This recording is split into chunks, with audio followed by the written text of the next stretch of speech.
Исәмісіз эфирда жұмға күн еңіліклары студияда Роза Хабибулина алға табат төп темалар турында. Депутатлар бюджет иктисади үсеш турында сөйләште һәм урамнарга яңа исем сайлады. Бүген шәһәр советының чираттагы утырышы узды. 5 тапкыр штраф салуда собак булмаган. Алкоголь инспекциясы белгечләре лицензиясыз продукция сатучыларга теркәде. Мөселманнар Мәүлид бәйрәмен билгели. Мөхәммәд пәйгамбәр туган көн уңаеннан Сара Садыйкова исемендәге концертлар залында зур кичә була.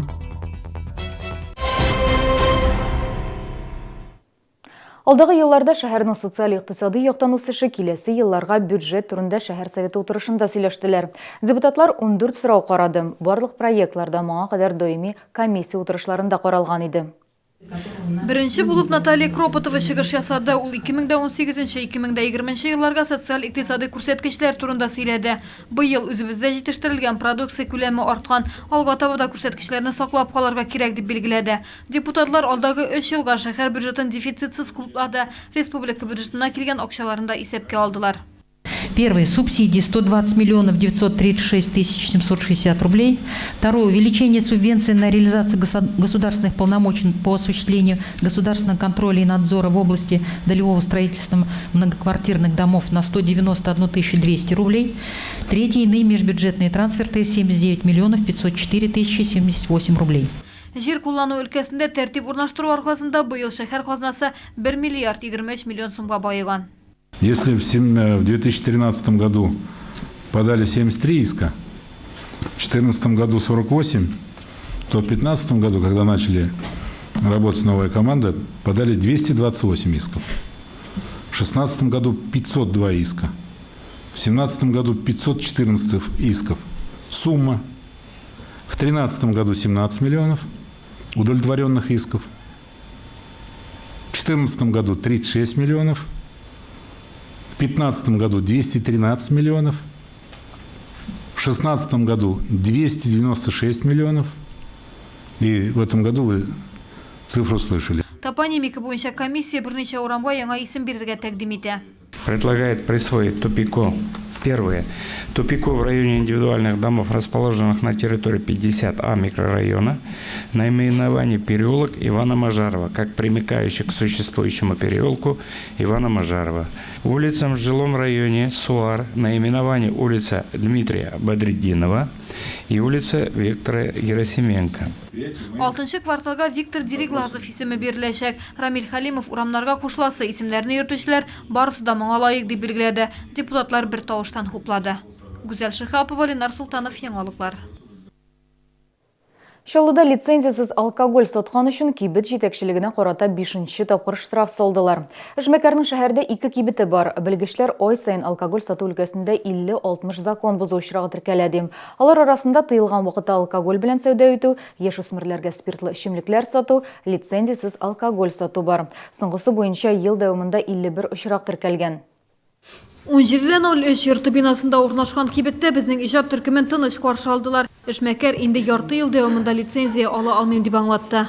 У нас же, знаете, в своей стране бюрократия, очень долго все делается. А у вас же, который в 32-м, тоже не было лицензии? Ну вот потихонечку все это делается. Это все началось с сентября месяца, вся вот эта тянучка.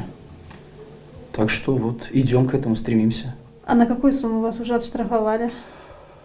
Да я, честно говоря, пока еще не знаю до конца. Надо как-нибудь прийти и собрать все, да, вот этот вот джекпот. Ел дәвамында әлеге эшмәкәргә карата лицензиясы сәүдә иткән өчен 5 тапкыр штраф салынган. Гомуми сумма 50 мең сумга якын. В отношении индивидуального предпринимателя принимаются меры административного воздействия по части 2 статьи 14.16. Рассматривать это дело будет арбитражный суд с нанесением, естественно, административного наказания в виде административного штрафа. И чаще всего или почти всегда бывает решение таково, что конфисковать продукцию, которая находится в незаконном обороте. Эшмәкәр яңа ел башында лицензия булырга тиеш дип белдерде. Әгәр документ әзер булмаса, эшчәнлекне туктатып торачакбыз дип ышандырды. Гүзәл Шихапова, Элдар Шайдуллин, яңалыклар. Иртәгә 3нче поликлиникада шәһәрдәшләребез өчен медицина акциясы уза. Иртәнге сагат 9-дан 15 сәгатькә кадәр халыкны кардиологлар кабул итәчәк. Чараны шәһәр сәламәтлек саклау идарәсе оештыра. Табибларга күренү өчен паспорт, СНИЛС һәм медицина полисы кирәк. Казанда Татарстанның быйылгы энҗе бөртеген сайладылар. Бәйгенең финалына республикадан 10 кыз үтте. Бу конкурс һәр ел сайын физик мөмкинлекләре чикле кешеләр арасында уза. Быел анда Чаллыдан 2 кыз катнаштылар. Бу Рәхимә Мортазина һәм Надежда Дресвянникова. Под номером 3 встречайте Дресвянникова Надежда, город Набережная Челны. Шәһәрдәшебез Надежда Дресвянникова алтын чәчле, тыйнак, ачык йөзле кыз. Ул шигърият белән мавыга. Шуңа да иҗади номерга үзе шигырь язган.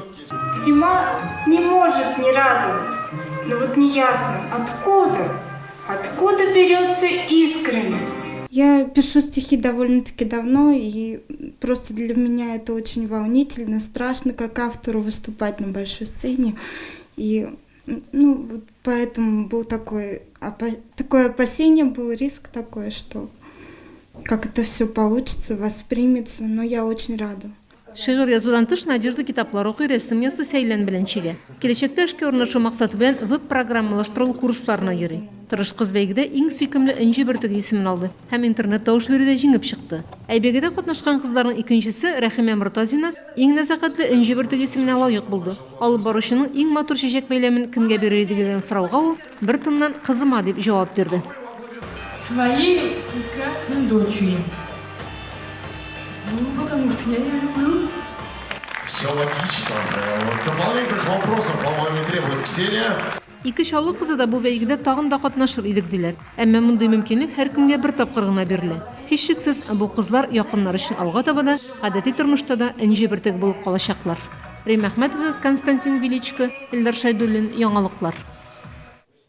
Мөселман календаре буенча Мәүлид айы Мөхәммәд пәйгамбәрнең туган айы бара. Шул хөрмәттән якшәмбе көнне Сара Садыйхова исемендәге концертлар залында шәһәр күләм Мәүлид кичәсе була. Программада вәгазьләр, гыйбрәтле кыссалар, мөнәҗәтләр һәм балалар чыгышы. Чаллы мөхтәсибәте шәһәрдәшләребезне бәйрәмгә чакыра. Керү ирекле. 17 декабрь көнне Мәринең Сара Садыйховалар залында Мәүлидкә багышланган бик зур тантана чара үтәчәк. Инде шушы бәйрәмгә, шушы тантанага гайыз кардәшләрем сезләрне көтеп калабыз. Ул сәгать 1-тә башланачак.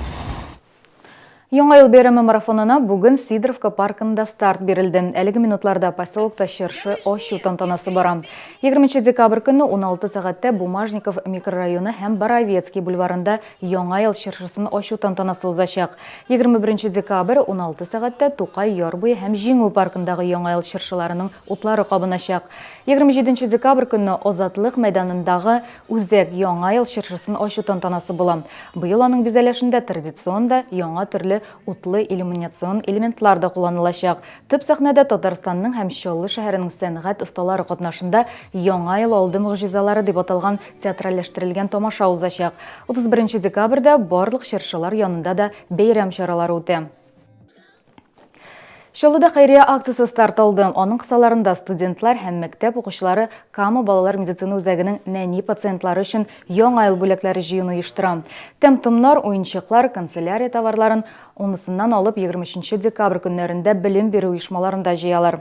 Җыелган барлык бүләкләр Кама балалар медицина үзәгенең нәни пациентларына, шулай ук Мукабес-Дидостан интегүче балаларга тапшырылачак. Шулай ук нәниләр өчен шәһәр студентлары көче белән Кыш бабай, Кар кызы һәм башка әкият персонажлары катнашында яңа ел тамашасы да әзерләнә. Бүгенге менә алдагы елларыгыз файдалы һәм күңелле үтсен, сау булыгыз.